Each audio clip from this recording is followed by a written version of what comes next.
Feeling lost is universal.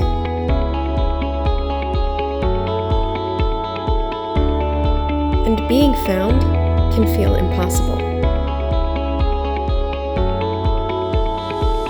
But on this podcast, we think following your passions just might be the key to finding your purpose and to finding who you are. Welcome to Lost and Found.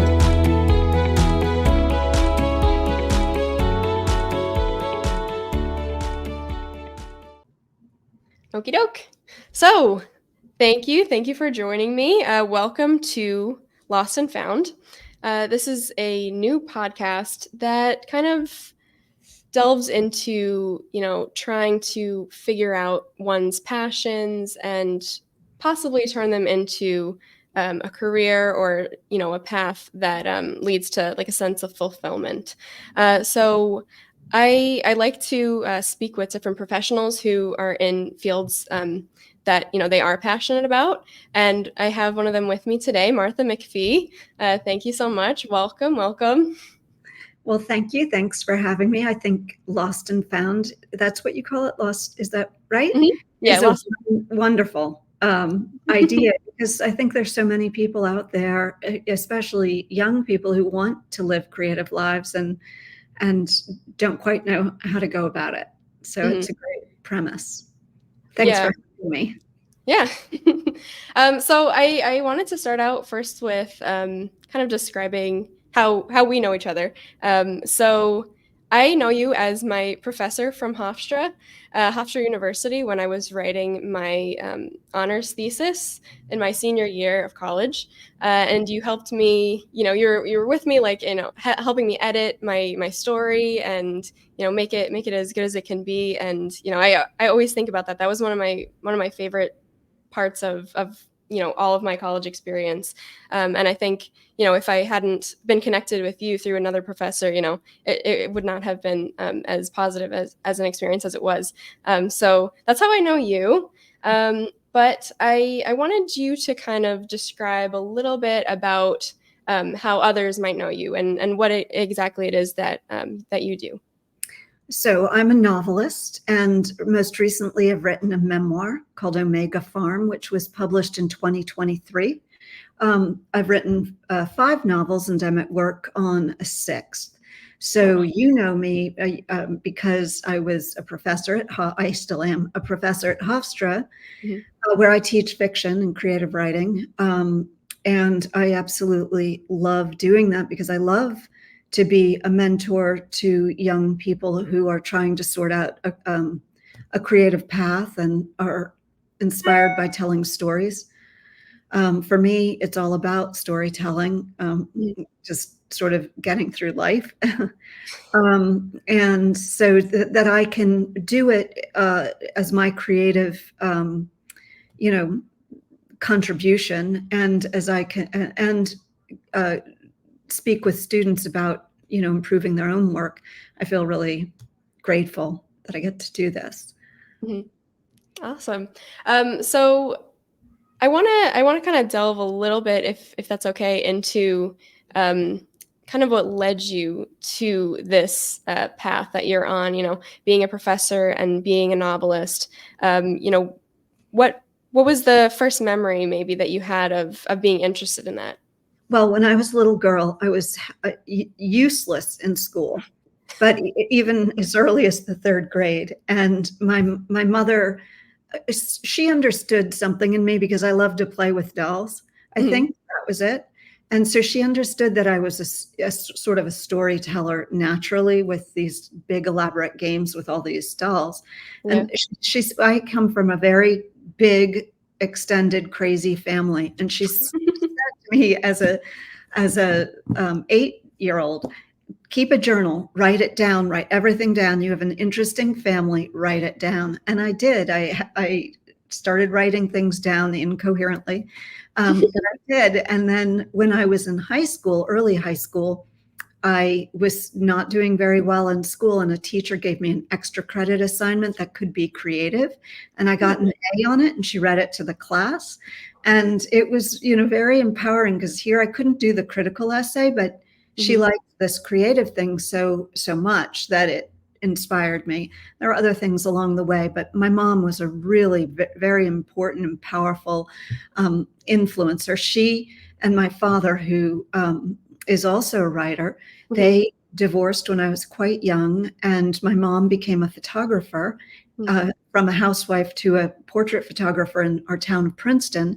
And she was very well respected and took everybody's photographing down. Mhm. And she, though, wanted to be a novelist. And I think that she got to play out that fantasy on me. She had to do the photography to earn money. She was brilliant, brilliant, Yeah. brilliant. And they're very connected because you're both are about looking and seeing. And Yeah. so she would tell me, details, details, details, Martha, pay attention to the details in my work. Mhm. And she would say that to me when I was writing those stories in high school. And so that just it built up from there. I became much better junior and senior year. I went to a good college, and then after college, I went to get my MFA at Columbia University, and I kept building on that foundation of you have an interesting family, write it all down, and details. Awesome.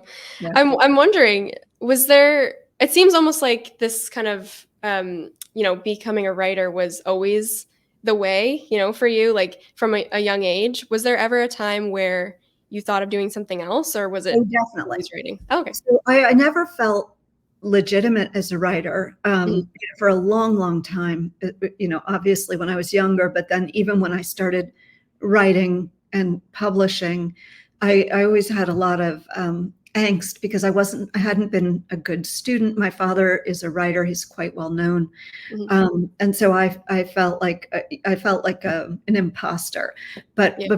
right after college, that tension was in me. But I always loved to cook from a very young age. My parents split up when I was 4.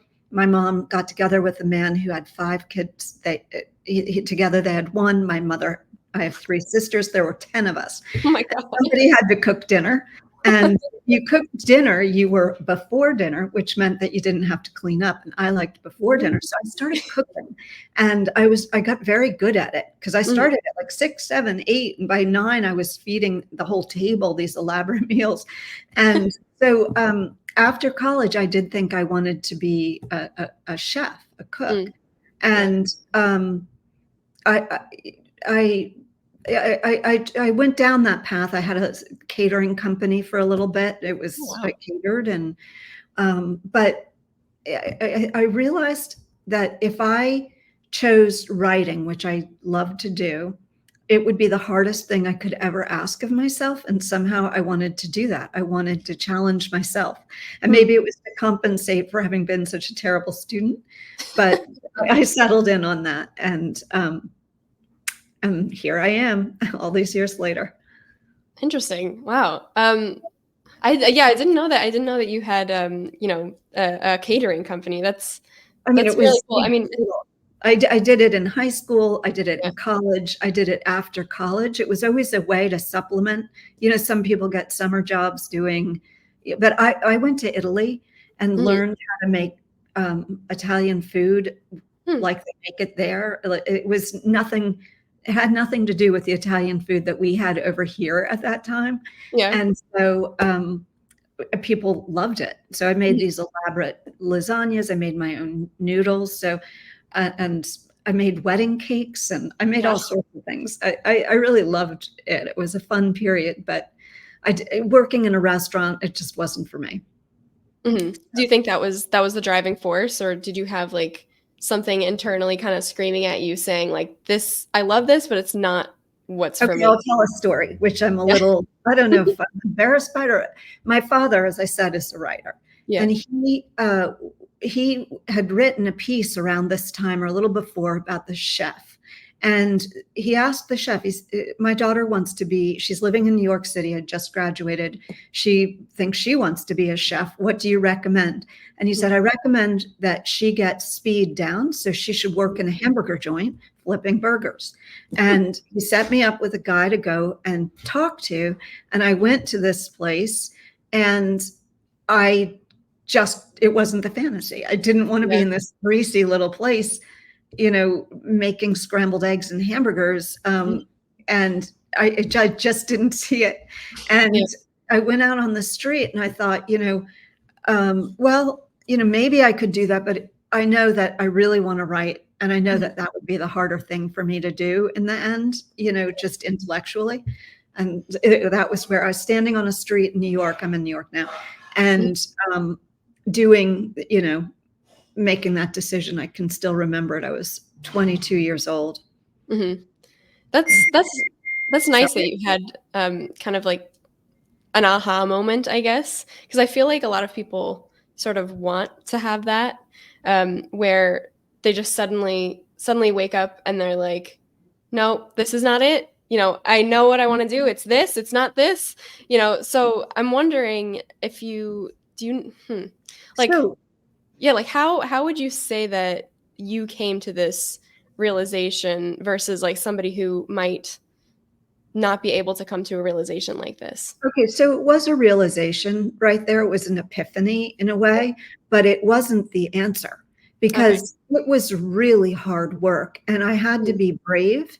I had to, when all of my friends were, getting jobs in banks and art galleries and, wherever they're publishing houses, I was working in a restaurant to earn money. Nobody was going to support me. I had to do it myself. So I was a waitress, and that was great, except I'd come home at 2 a.m. I wouldn't fall asleep until 3 a.m. I wouldn't wake up until 10 or 11. And then I'd have to go back to work by 2 or 3, whatever it was. So there was very little time to write, and it was really hard. And I did worry that, I'd wake up at 40 and I'd still be a waitress. So there's a lot of pressure, a lot of, sacrifice. And it did help when I decided to go to graduate school, because then I went to graduate school at 26. So I had about 3 years or 2 years, where I was, trying to do it on my own. And also at the end of, like a couple of years of this and before graduate school, I got a job in publishing because I was nervous. So I went and I got a job working for a literary scout. And I realized then that I had to have, like some kind of foundation in place. And so I had this job, and eventually I had to quit I was writing, I was going to graduate school, I had a job in publishing, and I was waitressing. Yeah. And I was very sick. And so I had to quit, or I got fired from the waitressing job, I'll say. And, it's hard. You have to have a thick skin. You have to be brave. You have to, want it at all costs, not understand anything else you could possibly do. And my father was a good model for that too, because he said to me, if there's something else you can imagine yourself doing, do it. But there really, there wasn't. So I kept inching along like that. And it helped that I come from a family of artists. A sister's a photographer, another one translates, another one's a Bernini scholar. My mother was a photographer. My father is still a writer. And so it helps that people understood that when it seemed like you were doing nothing, you were actually probably creating something. And that I wasn't a freak because I didn't have a job on Wall Street. So that really did help. But the short answer to all of this is that it's hard and you have to have courage. Yeah. And it's incredibly rewarding. It's incredibly rewarding when it works out. One other thing I'll say is that when I really did settle on wanting to be a writer, I set little goals for myself. So if I got into graduate school, I'd be a writer or I'd continue. If I Mhm. got a fellowship for the summer, I'd continue. If I got a grant from, I'd continue. And I kept, if I published in any magazine, if I published here, if I published there, if I got a novel written. So I had these little hurdles, and they made them pretty small so that I could actually, you know, achieve them. Mhm. That's actually a really good idea, I think, because I think sometimes people do kind of feel a sense of fear and hesitancy to go through with following something that they're passionate about, because it seems like such a big hurdle. There's other jobs that are kind of everything's laid out for you, like this is how you do it. You start out here, and then a couple years later you get promoted, a couple years later you get promoted, and then it's like your life really does unfold before you. And I think some people find that comforting, but at the same time, you know I think that there is something to be said about when you're trying to do something that you're passionate about. The path isn't necessarily that straightforward, so you kind of have to set your own path up a little bit, in a structured way. So I think that's probably very helpful. But can I ask if one of those little hurdles that you set up for yourself, if it hadn't panned out, how did you deal with that? Did it always happen like how you wanted it to? Or were there any times I where mean, there were, there, I would love to be a huge best-selling writer, earning Mhm. tons of money and not always, scraping by in one way. I mean, I can't exactly say that because I do have an excellent job at Hofstra, which was the smartest thing I ever did for my younger self. But I do think that, I published a novel that my younger self ever did for my older self. But I Mhm. did, I did, I did have good success early on, and that was really reassuring.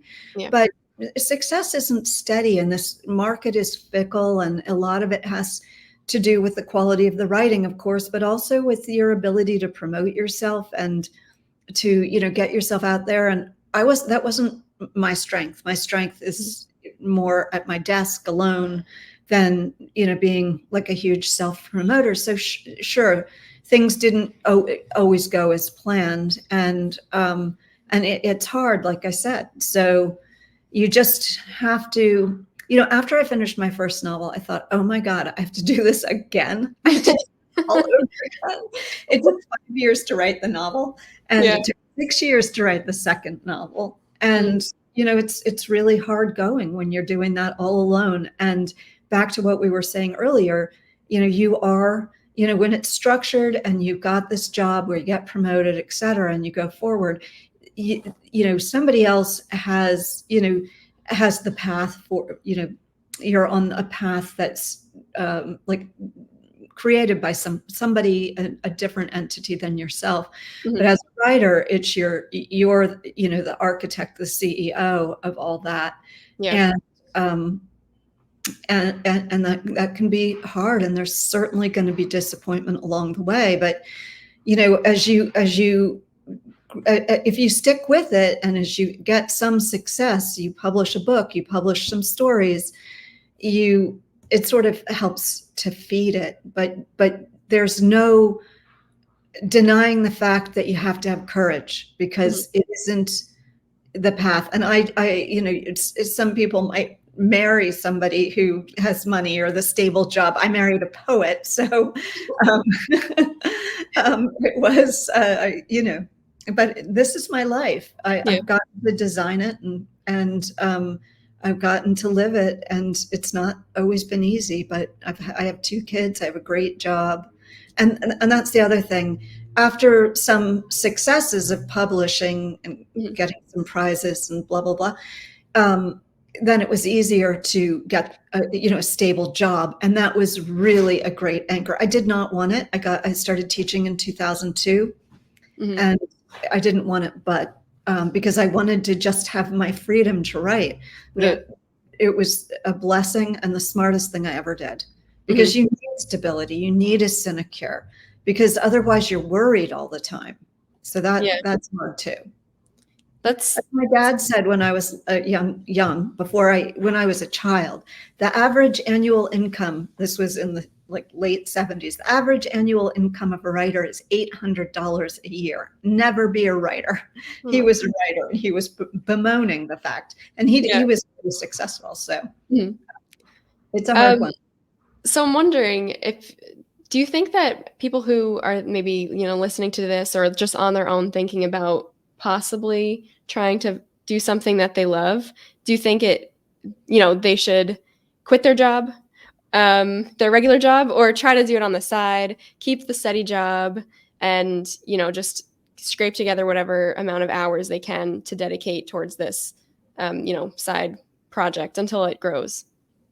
Well, it's a really tough question, and I would never give anybody like definitive advice like that. But I will say, um, I don't know that my daughter will become a writer, but she had a job at a neuropsych lab, and it came to an end naturally because they lost their funding. And so she was suddenly thrust into this, what do I do with my life? Mm-hmm. And, she's 24, so she's figuring it out. But I did think when this all happened, and she was showing me, signs that writing was really important to her, and I don't know that that's what she'll do. I felt like, I felt a wonderful hope for Mm-hmm. her, and at the possibility of living, choosing to live a creative life, knowing how hard it is, but knowing how beautiful it also is to have the time be your own, and to, what do you do with it? I'm trying to understand. It sounds so, I don't mean to sound, stupid or lofty, but you are trying to understand what it means to be alive, Mm-hmm. all day long. And Yeah. what is existence? What makes these characters, these people, what makes us who we are? And Mm-hmm. that's a pretty great thing to be able to do, because you're really looking at life under a microscope. Yeah. And so, do you quit your job? Um, I don't know. It depends how brave you are, how much you believe in yourself. You Mm-hmm. don't do it lightly, that's for sure. Yeah. And you do have to pay your way. My Mm-hmm. son recently, he wanted to be a big Wall Street banker, make $1 billion. I like, I was like, there's my retirement plan. Um, but he recently said, you know what? I haven't known who I am, because I don't want to be a banker. I Yeah. want to make music. And I was like, oh no, oh no, my retirement plan. But Yeah. he's really good at it. And I'm in jest say all that. He suddenly makes a lot more sense to me. Like, Mm. okay, I get this person. Yeah. He wants to write music, but I can't support him. So he's Mhm. gonna have to figure it out. Yeah. And that's the trick. Mhm. That's, you know, and I'll say again, it's hard. And there isn't a silver bullet or an easy answer. And I also don't recommend marrying wealth, spend all your money on vacations and you won't do anything. Unless you love them, I guess. Yeah, Then it works out. it works. Yes, yeah, absolutely. But you mentioned before, having a thick skin and stuff, and having some pretty high amounts of courage to actually like follow through with something that you're interested in. Um, so I'm wondering how would you, I guess, cultivate something like that? Because for you, it seems like growing up in a family of artists, there was already kind of a little bit of that support and, like you said, that understanding. But for people maybe who don't have that, and maybe they're like, maybe their parents were both bankers, and their friends are all bankers. Everyone's a banker, and they're like, the only creative person and stuff like that. How do you have any advice maybe for how somebody could? Great. I think my husband, what were you saying? He was hearing this and he was Oh, offering. sure. You're from the background. Everybody thought that the arts was okay. Yeah, I already said that. I finished. Oh, yeah, well, that's true. My husband, yeah. actually, my husband is pointing out that, Mhm. and this is a really good point, because he comes from a military family. They're Oh, all, here he he's can going to come. Hello. Hi. there's Nice the to meet you. I, This is I was just Justine. overhearing it, and Yeah. I thought it's such a good question, you know. Yeah. Thank And you. I just thought, well, my own experience is my family wanted nothing but the best for me and for my education, but they weren't a Mhm. bunch of giant book readers like this crowd that I married into. When I published my first book, Mhm. 9 other people that fall in this extended family had some sort of a book also being Oh, published. that's so hysterical. Oh, okay. Um, my circle, it would have been an extraordinary thing, like, Yeah. right? Yeah. I was one of 9. Yeah. So it's like, whatever. But to your The point, point, so like yeah, where do you get your support? I found my support. I was just a suburban kid in Seattle, and I found you have to find your community. yeah, Mm. I found a place called Red Sky Poetry Theater in downtown Seattle. It's very street, very performative, Mhm. and they had open mics every Sunday, and there was a lot of craziness, a lot of malarkey, but there was also some sublime stuff. Mm. And I went, that's what I want. You and so know, he created it on his own without. friends, you build you find your friends, you find your people. Yeah. Wherever I've been, from a military family, you travel a lot. Wherever you've been, you find your friends, that you Mhm. find, and you get better at that. Anyway, that's my 2 cents. Bye. No, thank you. Thank you. That's very interesting because I No, think, really true. Yeah. yeah, Um, sometimes I get the feeling that, if somebody doesn't come from a supportive family or they don't have, supportive friends, not necessarily supportive at all, just like in what they're in, like their dreams and stuff like that. yeah. And maybe they're a little bit more cautious. I think sometimes people could take that as maybe a sign to, not go forward and like, okay, maybe they're right, all that kind of stuff. And then they might let their dreams go by. And like we said before, just do kind of a dead end job and then wake up, 50 years later or whatever and kind of regret everything. So that is very, very interesting useful, definitely useful information. And that So community thank is you. everywhere. You don't need to be in New York City or Seattle. Mhm. You go to, if you look and you want to be a writer, there are workshops and groups all around. This summer, I taught in Aspen at this Aspen Summer Words, something like that. Mhm. And there we had 10 students, and they were just fabulous. And after that was over, the group stayed together Mhm. um, by Zoom to Nice. continue, the conversation. So you have to find your people, you have to Mhm. find your support system, Mhm. and there are a lot of people that want to be writers out there. So it's there.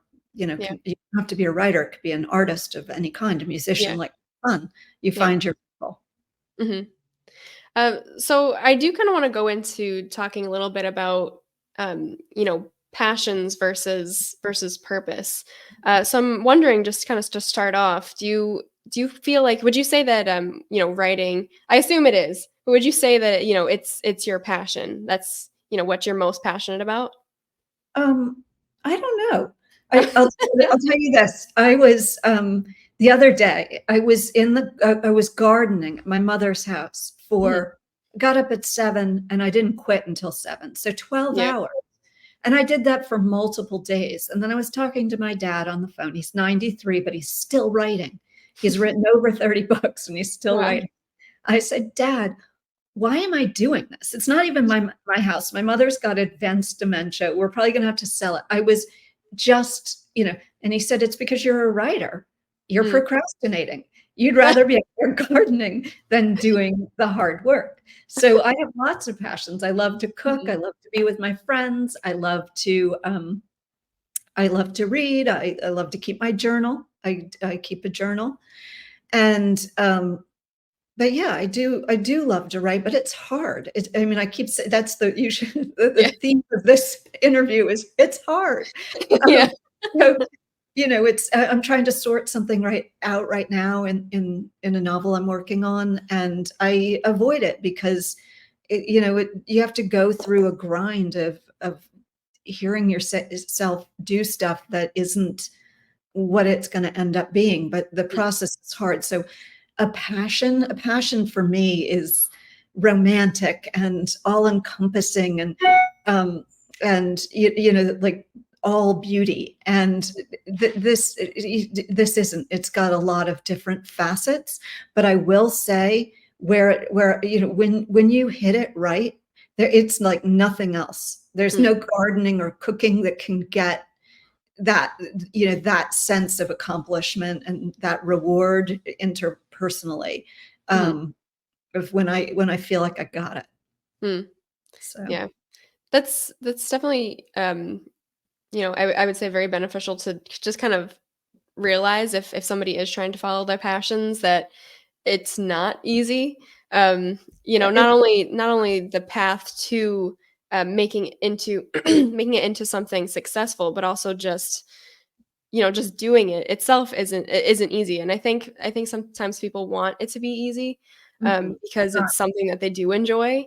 Yeah. Um, and it's nice to hear that, I guess it's reassuring that, it's not always gonna be, just a nicely paved road and stuff.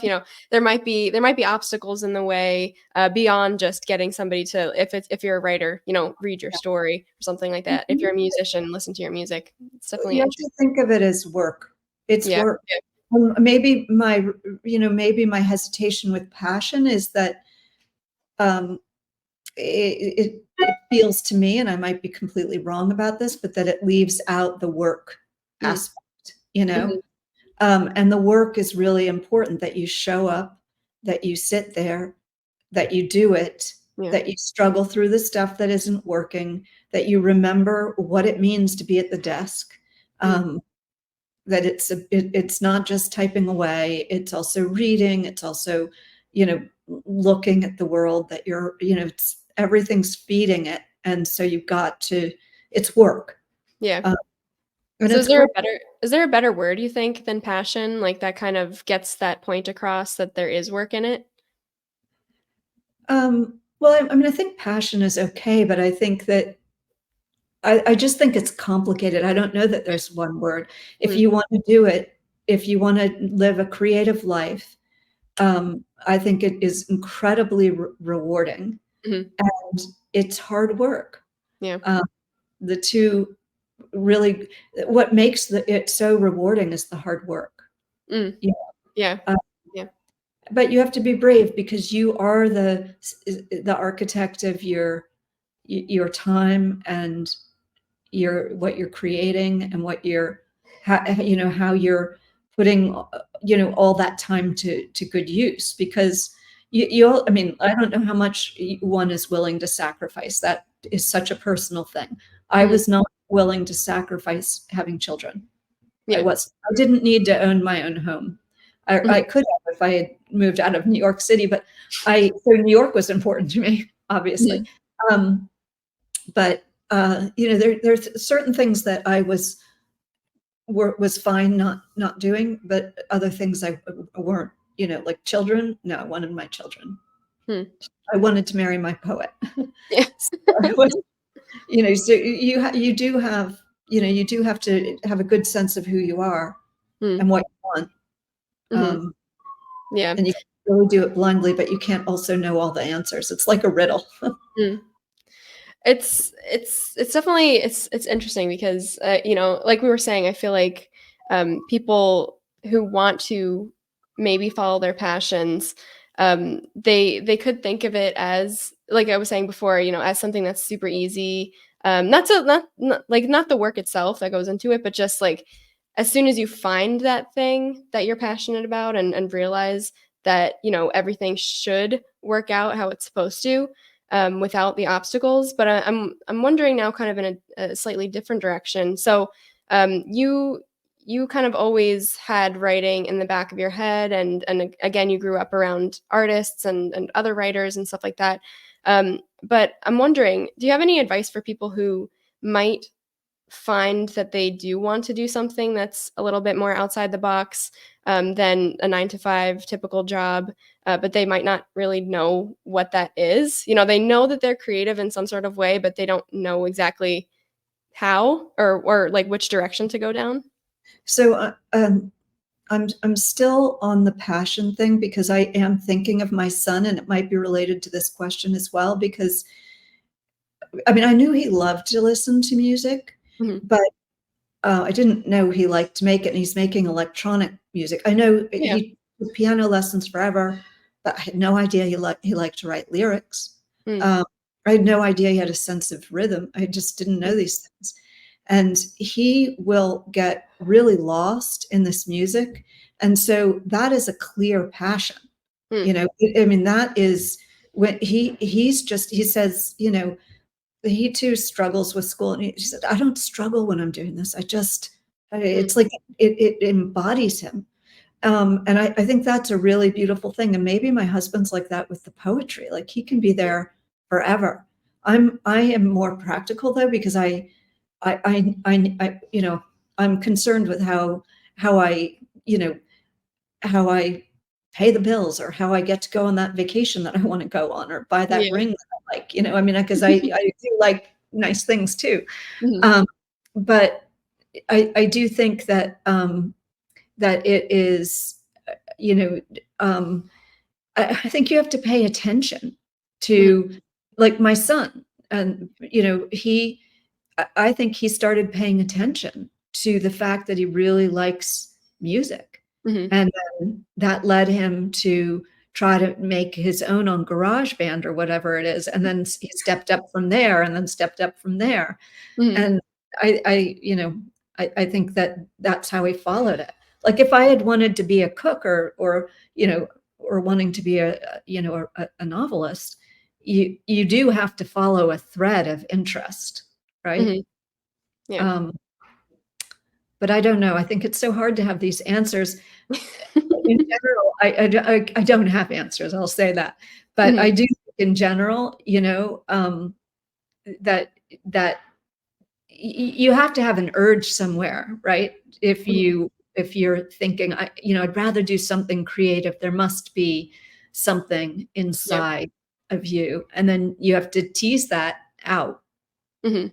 trust it, and Yeah. trust it. So you mentioned before that your son at first wanted to, said he wanted to be a banker and stuff like that. So I'm wondering now that we're kind of on this topic of passions and stuff, um, and again, since you mentioned that since he said that he actually rather do music, you feel like you understand him more. I'm wondering if while he still said he wanted to be a banker, you know, did you get any sense of kind of like sadness from him or like kind of a facade maybe that he had because he didn't really know himself at that point? Or yeah, I guess yeah. Did he just kind of seem like I guess not himself? Yeah, he had the mother of a really good friend of his. It was a girlfriend. She would say to me, "He's not a banker. He Mm, is." He's an artist. She could see that in mm, him. I I I wasn't looking for it because he was so adamant. yeah. With my kids. Oh, what an awful way to live your life as an artist. I am no, both of them. I'm never going to be a writer, never going to be a writer. Now he's probably a lyricist and she's an essayist. So, Mhm, um, but so I wasn't attuned to that, but mhm. I didn't feel like he understood who he was. I think he's 20, so he's still Okay. discovering it. We'll Yeah, yeah. see. But I do think he's getting closer to Mhm, something. And when the way he describes it, when I listen to these songs, I think he's really got something. And mm. so, it just, more than anything, it's like, how do you come out of this family and, be a banker? Yeah. But, but I would, I would, yeah, I think there's a lot of art in banking too.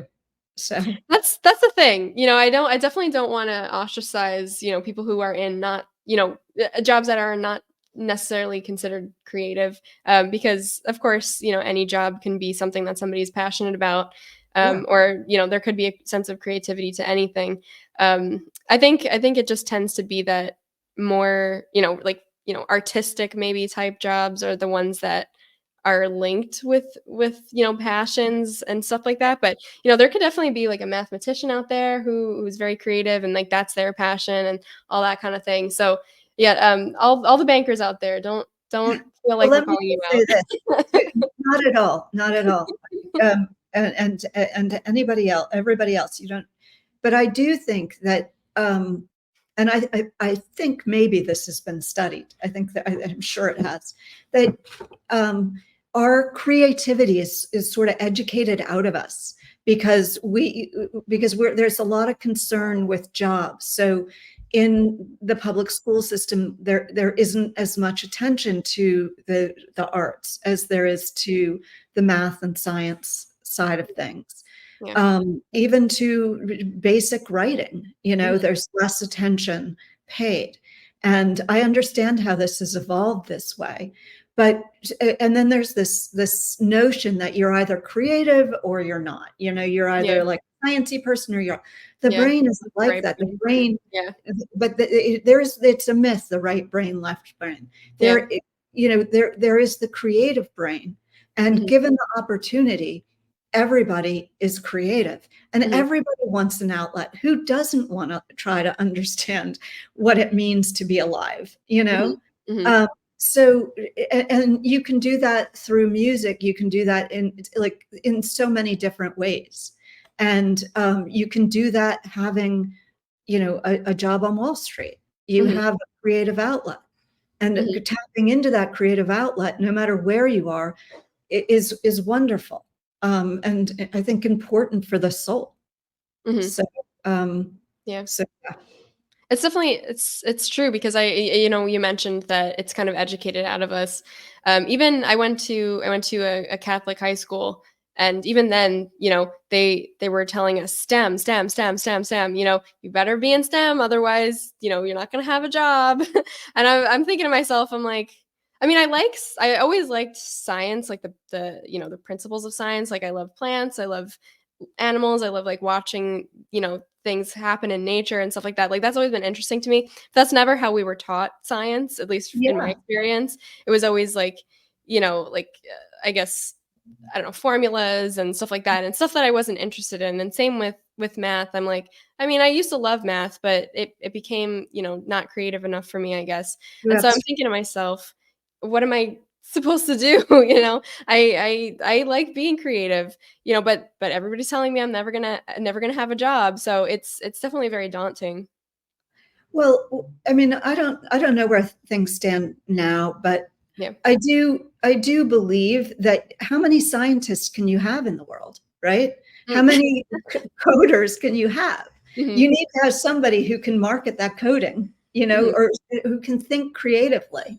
Yeah. And if you're a writer or uh, like an English major, you're trained to think creatively and thinking outside the box, thinking. And I think this is a huge asset to Mhm. bring to a company if Yeah. um, if it goes that way. Mm.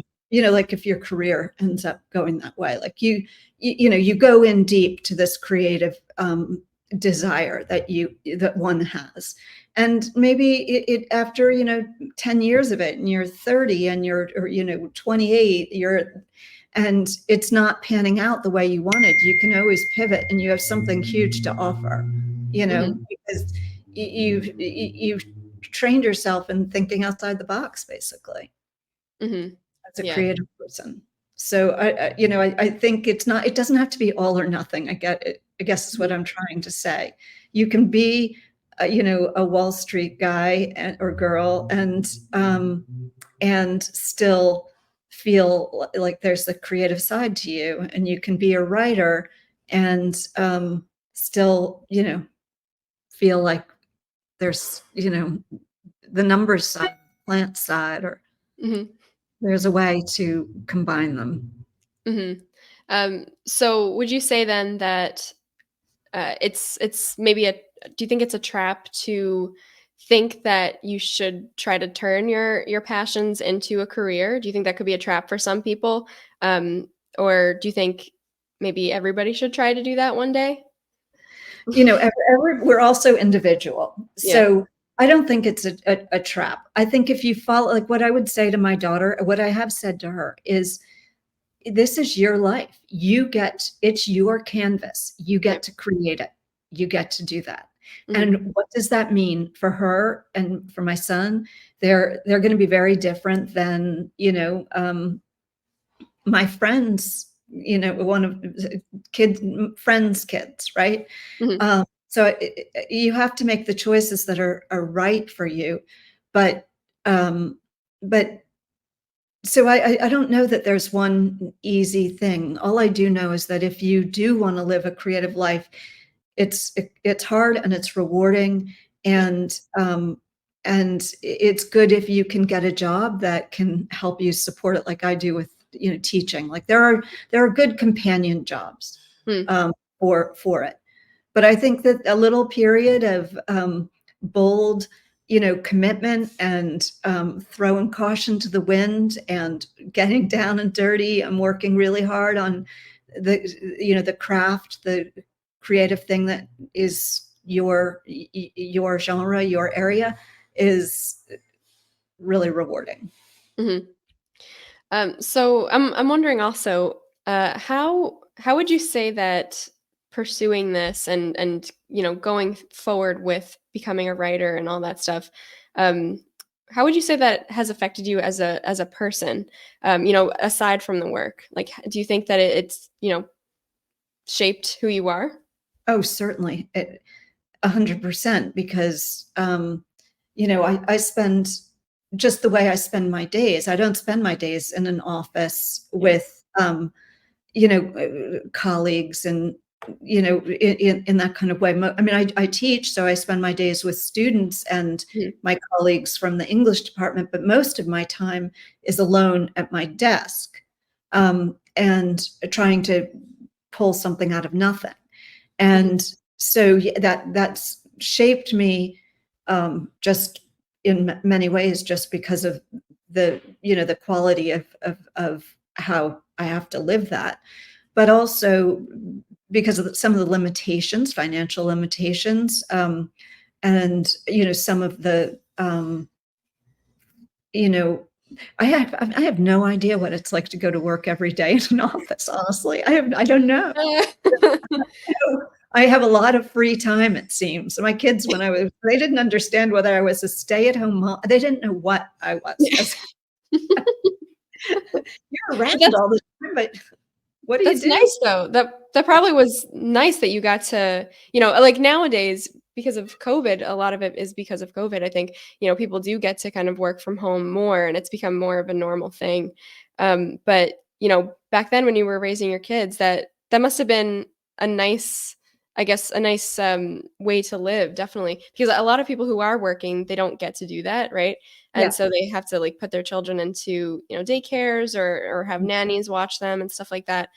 So that probably also greatly impacted, your children, just getting to like spend that time with you. Yeah. Yep. No, Yeah. it was a benefit. Yeah. Um, yeah, but there's some downsides too, because you've always got it in your head. I don't mean to be a downer, at all. I want to be realistic. But Mhm. you always have the project in your head, Yeah. so you never can leave it. Mhm. That's one of the downsides. That Um, actually Oh, go ahead. I was no, gonna no, say that leads me into my next question actually, about work-life balance. It's a very, buzzword term or whatever, buzzworthy term, nowadays. So I'm wondering how, as a writer and as somebody who has this kind of creative job, um, how do you maintain that? Especially because you also teach at the same time. Like how do you actually turn your brain off and not work?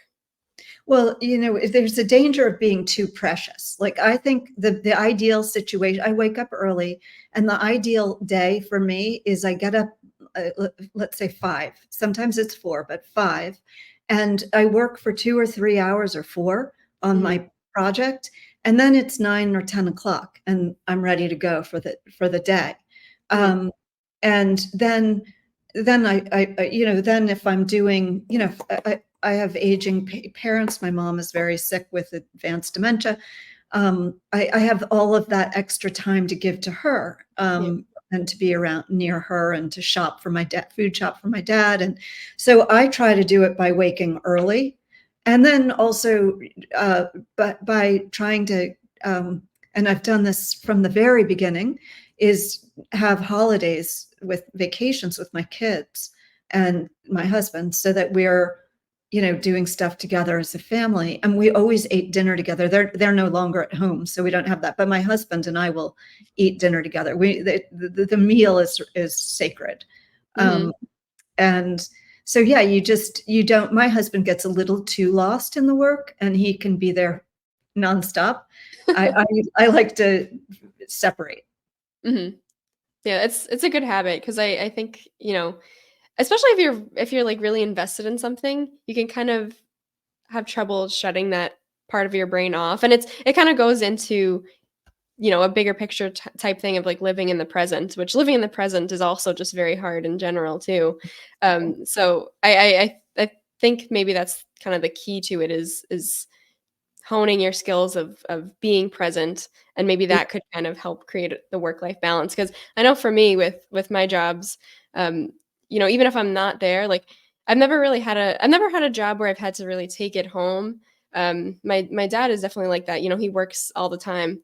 But I've never really had a job like that, but I still kind of carry it, because I know that I'm thinking to myself, well, I have to go back to work tomorrow. So then I'm at work while I'm not at work. And so that kind of drives me crazy too. And so I've been trying to kind of be more present and do all those tricks and stuff to like maintain that. So I wonder if maybe that's, kind of the trick too, to maintaining a little bit of balance. I think on the ideal day, when I get up at 4 or 5 a.m. and I work for 4 or 5 hours, and then the day is just beginning for everybody else, basically, or is just recently started, then I feel like, but there are a lot of sacrifices. Like, you can't stay out late. You can't drink. You can't, you have to go, you have to be really disciplined. But then I feel like I have a really good balance, because I've put in a little bit of time on that work, which is my career, my writing. And yet I still have the bulk of the day to read student stories, to, to teach, to tend to my parents, to do things for my kids if they need it. So that works, and it's gratifying. I feel like, you are engaging the story that you're trying to tell every day, so it doesn't get away from you. Like, when things are, it's like exercise. When you don't, I like to run, and if I stop running and I pause it, and then a week goes by, then 2, then 3, then it's so much harder to get back into it. So you're connected to it. You're doing a little bit every day, and then there's room for other stuff after you've carved out that finite period. And I try to teach my husband that 5 hours a day, that's plenty. You don't need to be there for 15 hours, 5 or 6 even. But make it, like, give it some boundaries so that you can have this other part, and then you have more balance. So I'm wondering what keeps you kind of like, I guess, inspired and motivated to, continue to write. I ask this because I wonder if people who are thinking about doing something, that they're passionate about, if they kind of have a fear in the back of their head of like, well, after a while, what if I kind of run out of fuel for this? What if I run out of steam? So I'm wondering what keeps you, going, what keeps you motivated?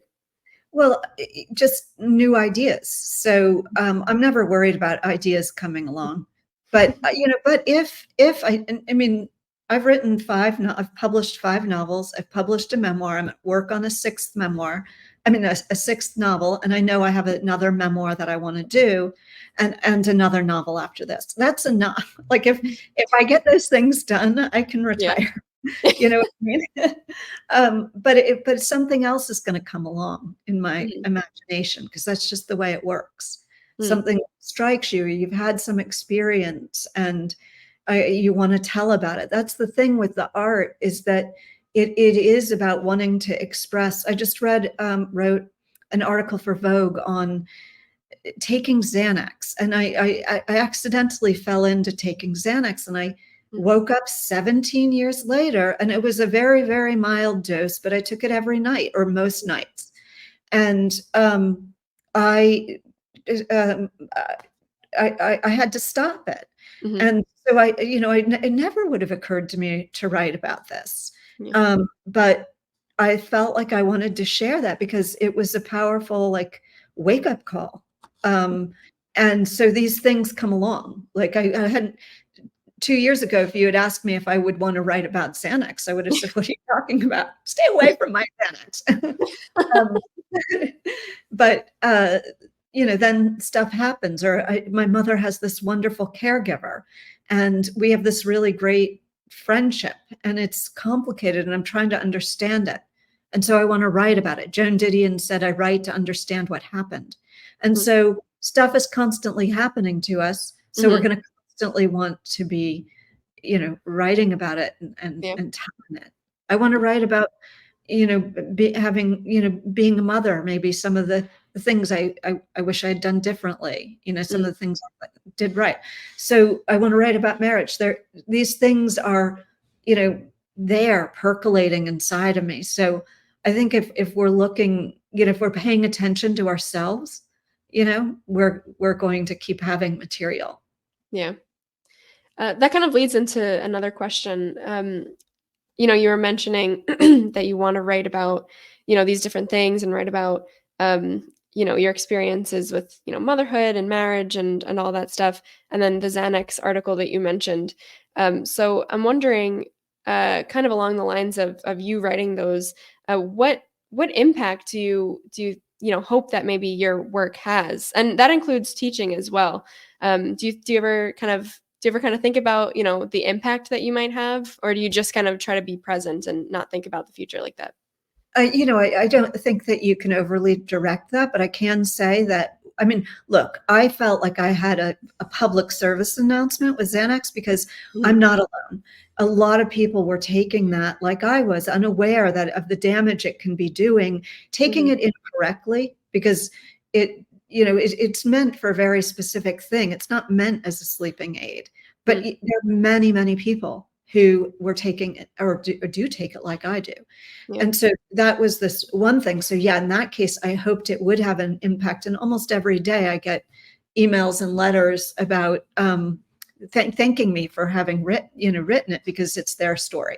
Mhm. Um, and now they've got courage, or they just went through the same thing. I don't have that very often, although the one that I want to write about my mother's caregiver, I feel like a lot of people might relate to that because so many people are in the situation that I'm in. Mhm. Um, but with teaching, or when I write a novel, yeah, I hope it means something. I really do, but I don't overly think that. Yeah. But when a student, like yesterday, I taught a class for the first time. So just met the students, and there's one student who came from, she was a freshman student that I had last year. And so she is in this class. Mhm. And she told the whole class, "She changed my life. I didn't understand." And I mean, that's an incredibly powerful, beautiful, affirming thing. Mhm. But I don't go in there thinking I'm going to change these people's lives. I Yeah. just Yeah. in there myself, and I give them what I can. And the ones that keep asking for more are generally really committed, and we develop a relationship, and it's very rewarding. It's like Mm. talking to you now. You called me and asked if we could do this, and I love it. I love Mhm. being able to connect with my students, my former students, and help them in whatever they're doing. And it's a blessing. Mhm. Yeah, so that makes me kind of think about, legacy and stuff like that, and how, some people might, not even just in a creative related job, but in general, I think a lot of times people think about what their legacy will be, and it just it begs the question, is that kind of a trap to try to plan your life to have a legacy? And I'm thinking it probably is. I mean, I think it's good to keep yourself honest and to try to be, the best person you can be, but we're all Mhm. going to make mistakes. Yeah. And uh, yeah, and I don't know. A legacy always seems to me like it's about, yeah, like what you leave behind, but financial. So then Oh. you can do that estate planning and but I mean, I do. I mean, look, you hear about it in politics all the time. And it makes sense. It does. The legacy. This is their legacy. How they're going to be remembered by history. Mhm. Um, I don't think like that because I'm just living my ordinary life, trying to do the best I can, and but it doesn't mean somebody else. It's no, I have no judgment, or I don't have I don't know if it's what you do or don't do. I just don't do Mhm. it. Mhm. Yeah. I don't think I do it. I hope that my kids love me. I hope I've done a good job. you know, Even if he can't be my retirement plan anymore. Yeah. So kind of, I guess, almost wrapping up, I'm wondering, um, is there anything that when you started out on this road, to definitely becoming a writer, is there anything that maybe you wish you had known back then that, you wish you could go back and tell your younger self, like, "Hey, here's some advice," or do you feel like it's better to just kind of live through it? And if you had gotten advice in some, I guess, respect, maybe your path wouldn't have turned out the same way? Oh, I don't know about that because I got lots of advice because I have older sisters and I have, father and a mother who were steeped in this stuff. And then I went to graduate school, so I had professors. I guess I wish I had had more confidence, and I wish I had had, um, believed in myself more. But another thing that my father says is that self-doubt creates a tension that's good for the writing. Mhm, So if you were just thinking, oh, this is great, there's no like editorial edge that you've got on your own self and work. mhm, um, but I do certainly wish that I had, you know um, just been able to believe in myself more than I had. But that's, it's hard to say, tell a younger person, just believe in yourself, because if you yeah, don't, you don't, and you have to do that work to get there.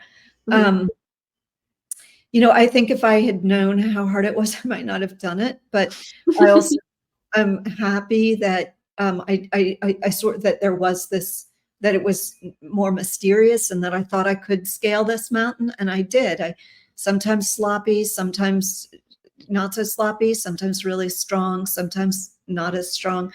Um, and and I'm glad I did. The smartest thing I said it before I ever mhm, did for myself was take that job at Hofstra. yeah, For the smartest thing my younger self ever did for my older self.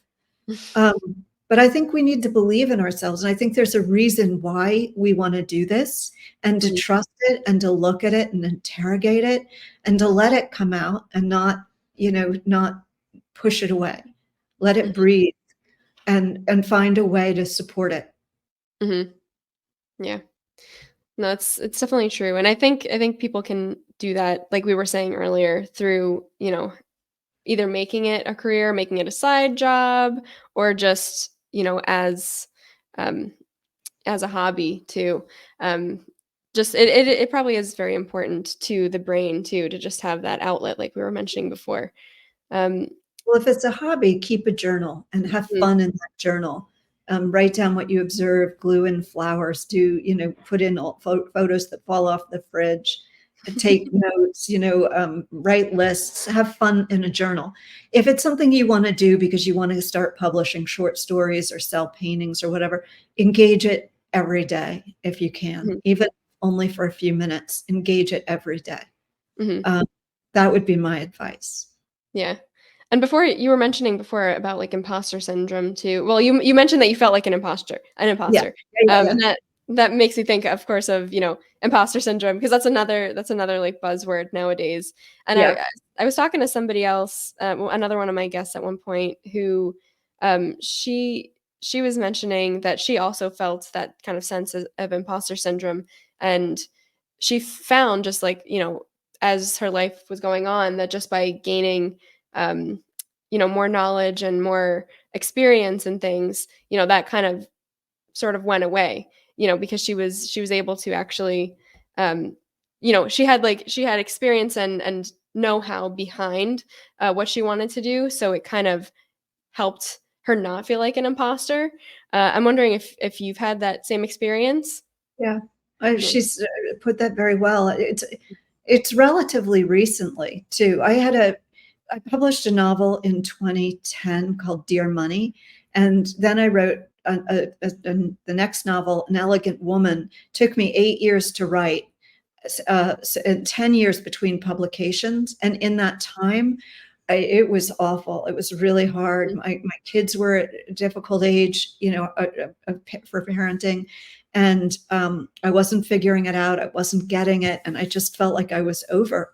And that imposter sense was, really strong. Like, what am I if I, given my career, my life to this? And but then I published An Elegant Woman. It was very well received, and then right away I wrote Omega Farm. I wrote it the memoir in a month, and it Mhm. came out. And it was well received, and and then I started writing articles again, which I used to do a long time ago, and they were well received. And so I feel like now this is what I do. I know how to do this. Yeah. And right now I'm stuck, but I'm going to sort it through. I know what I need to do to sort it through. And this is what I want to be doing. And I have this one I want to write, and the other ones I told you about. And it's my career, and Yeah. it's on me. And I know how to do it. And I don't have the problems I had at 26, 36, 46. Mhm.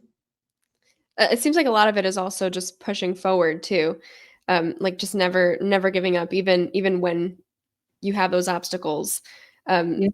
so can I ask, how do you do that? Like, how do you push forward? Is it because it's your career, and this is how you make your living, or is there like more to it? No, it's all different ways. Partly, it is part of how I make my living.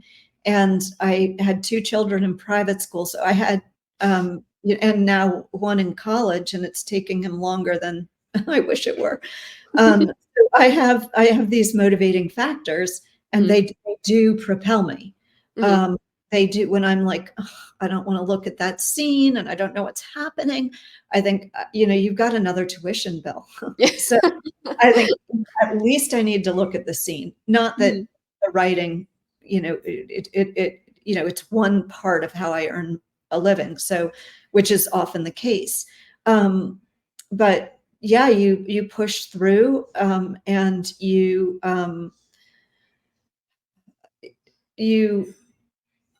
I mean, I'm not.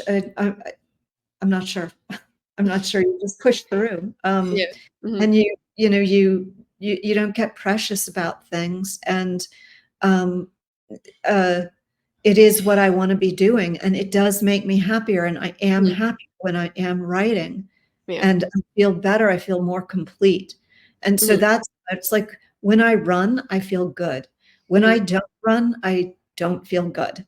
Mhm. And so when I write, I feel good.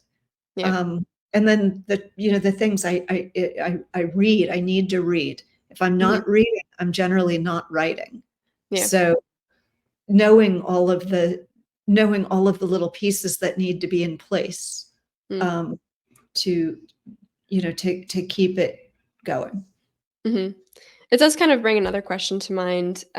If your life had kind of panned out a different way, but you're still the same person, right? So if maybe you stopped writing at a certain point, and you did decide to go into something that was a little bit more, I don't want to say traditional, like I don't want to keep picking on bankers, but something like that. Well, in You know, another how do you think you, yeah. another life, I would be, a CEO of a bank. I would be, I would love to be, like a high flying Wall Street person. That was the whole fantasy of my novel, Dear Money. Mhm. This novelist takes up a bond trader on a proposition that he can turn her Pygmalion like into a world-class trader of mortgage-backed securities. And she takes him up on it, and she trades places with, she does it. Mhm. And um, so I got to live that fantasy. But yeah, Yeah. no, I have fantasies of what could have been, but now I'm too old. It's not going to happen. So I have to be grateful for what I've got. I did start a business with a friend of mine, and it's going well. But she's doing more of it now because I just want to be doing the writing. So I Mhm. guess these little tiptoeing into these other arenas have Yeah. taught me that this actually was the thing I wanted to be doing and needed to Yeah. be doing. And as much as I have fantasies about, or have had fantasies about some other path, this is the path, and it's not so bad. Mhm. Do you think age is a factor? Because you mentioned that you're too old to go into that. I feel like I hold it, like, so close to myself to, like, you know, be like, "No, you're never too old to do something." Unless it's like, becoming an Olympic athlete, I suppose, or Yeah. something like that. No, there's But what's always your those stance on it? Olympics for old people. They do have them, these anyway. Um, I I think that's shorthand for me saying that I'm in a really lovely place with my work. Like, I really love it. So, Mhm. I mean, I enjoy it. It's hard. I know it's hard. I know how hard it is, but I Mhm. don't mind that.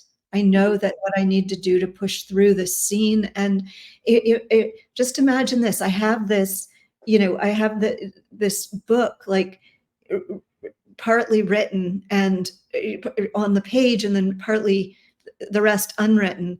And it's like this, like a dress on the ground that you pick up and put on a person, and then it's moving, and then it's real. It's Mhm. not just this, um, outline of what could be on the ground. Mhm. It's out there on somebody's, you know, I don't know if that's a good metaphor, but it is, it is, I can see it. It's like, Yeah. uh, I can see it so clearly, but Mhm. I've got to give it flesh. I've got to animate it, and Yeah. I've got to put it on the page. I've got to realize it. I've got to make it something. And that process is very rewarding. Mhm. I see this thing. Um, but now I have to, you know, get it, get it, make it, bring it to life. Yeah. Yeah. I love that. Mhm. So I don't want to do anything else. I just want Yeah. to do faster and better. Yeah. Mhm. Um, so I'm wondering if there's any, I guess, super memorable moment from your career up to this point, that maybe acts kind of as like an example of the larger life that you've lived so far, that could really, I guess, delve into what it is about writing that you love so much. Um, well, it's getting that dress off the floor, and Yeah.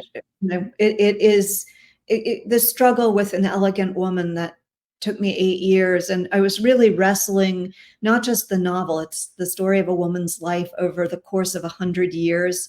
Hmm. So a lot at a time when so much changed for women. So I had to learn a lot of history. I had to figure out how to cover all that ground and not have it be, 1,000 pages.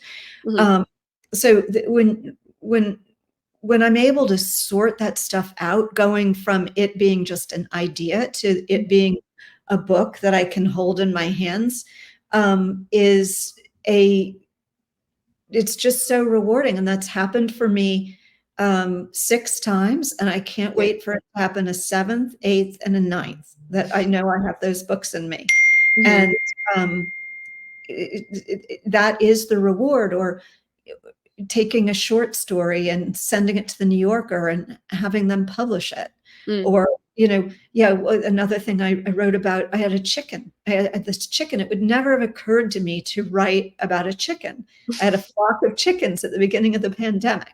That's And awesome. That's so the cool. first thing I did, we went to my mother's house and I bought a bunch of chickens, and they laid eggs and they were beautiful, and they operated as a flock, and then they were massacred.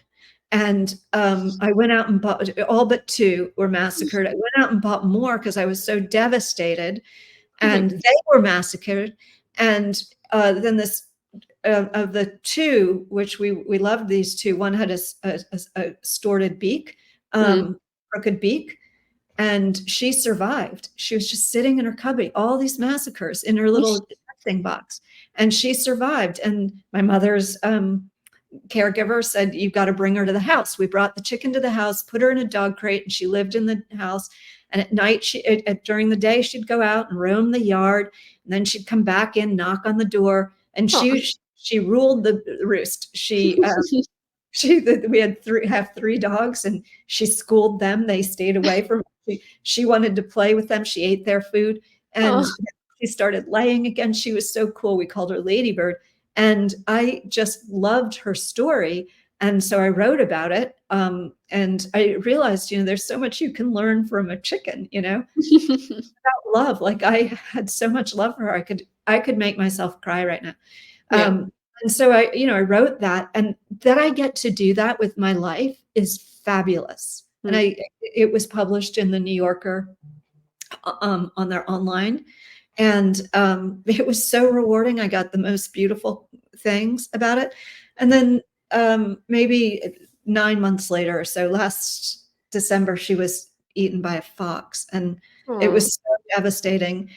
I was just so devastated. Yeah. But that I get to have these experiences, and I get to then transform them into something that can Mm. speak to others. I can't ask for that's the beauty of this, and it goes all the way back to the very first time I published anything, and it continues to today with the most recent thing, the Xanax piece, that chicken piece. Mhm. It's a beautiful thing. Yeah. So to close out, we kind of did go over this a little bit already, but I'm wondering if you have any kind of like maybe last minute advice for people who do feel lost. And again, since this podcast is called Lost and Found, I'm wondering if you have any advice for people who feel lost and they're trying to kind of find themselves or find their purpose and stuff like that. The If you have, inside yeah, of you. The answer sorry. is inside. The answer is inside of you. Mm, Trust yourself. Trust what it is that you're grappling with. mhm, Trust that you can do it. mm, When I sit in that classroom before all these new students and try to understand who they are, I know each one of them has a story to tell. mhm, And that I'm focused on this question through the lens of literature, of writing. mhm, 'Cause that's my lens, but it could be anything. But yeah, you, and they have to be brave enough to pull it out and want to do that. But they've got it. They've mhm, got it. And I believe your listeners, each one of them has it. And so to trust yourself, to look at yourself in an unvarnished way, and mhm, try to understand what it is that you want to say, and mhm, don't hide. I think a lot of young people hide behind genre because that's what you're steeped in, because it's in your it's your vocabulary. It's what you're seeing on TV and what you're reading. And especially as young people, there's a lot of the YA books or mhm, fantasy, all the rest. But try to go beyond that. It doesn't mhm, mean you don't have to do that, but you want to get at what's really real and really authentic and what really is propelling you. And mhm, I think if you can tap into that, try to trust yourself, and believe in yourself, there's nothing better than living a creative life. I say, having no idea what it is to live not a creative life. yeah, I yeah. what I chose, and I feel rewarded. Mhm. I do. Yeah. Okay. Well, thank you so much, and thank you to your husband as well. I don't know if he's still there. But yeah, thank you so much. All of the answers and stuff were very informative and enlightening, and I really do like to kind of get all these different opinions from different people to see if there I guess are any differences, but there do tend to be a lot of through lines. So that there's got to be something in that to be said. There's some sort of there's some, I guess, underlying truth in everybody's opinions who have done kind of what you've been doing and are living creative slash maybe passion with work driven lives. Yeah. So yeah. Okay. So I guess this about Well, wraps it up. Thank you so much. thank you so much, and I'm really proud of you for doing this podcast, Lost and Found. It's wonderful. Thank you. Thank you. Okie doke. Well, have a good night. Bye. You too. Bye.